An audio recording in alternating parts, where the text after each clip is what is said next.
నవ్వమ్మ తీయగా కొమ్మ ఒళ్ళో పున్నగ పువ్వలే నవ్వమ్మ హరి విల్లుగా నవ్వుతూ ఉంటే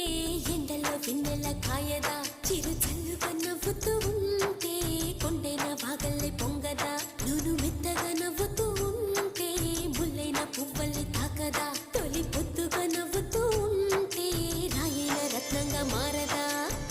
హాయిగా అమ్మ ఒళ్ళో చిన్నారి పాపల్లే నవ్వమ్మ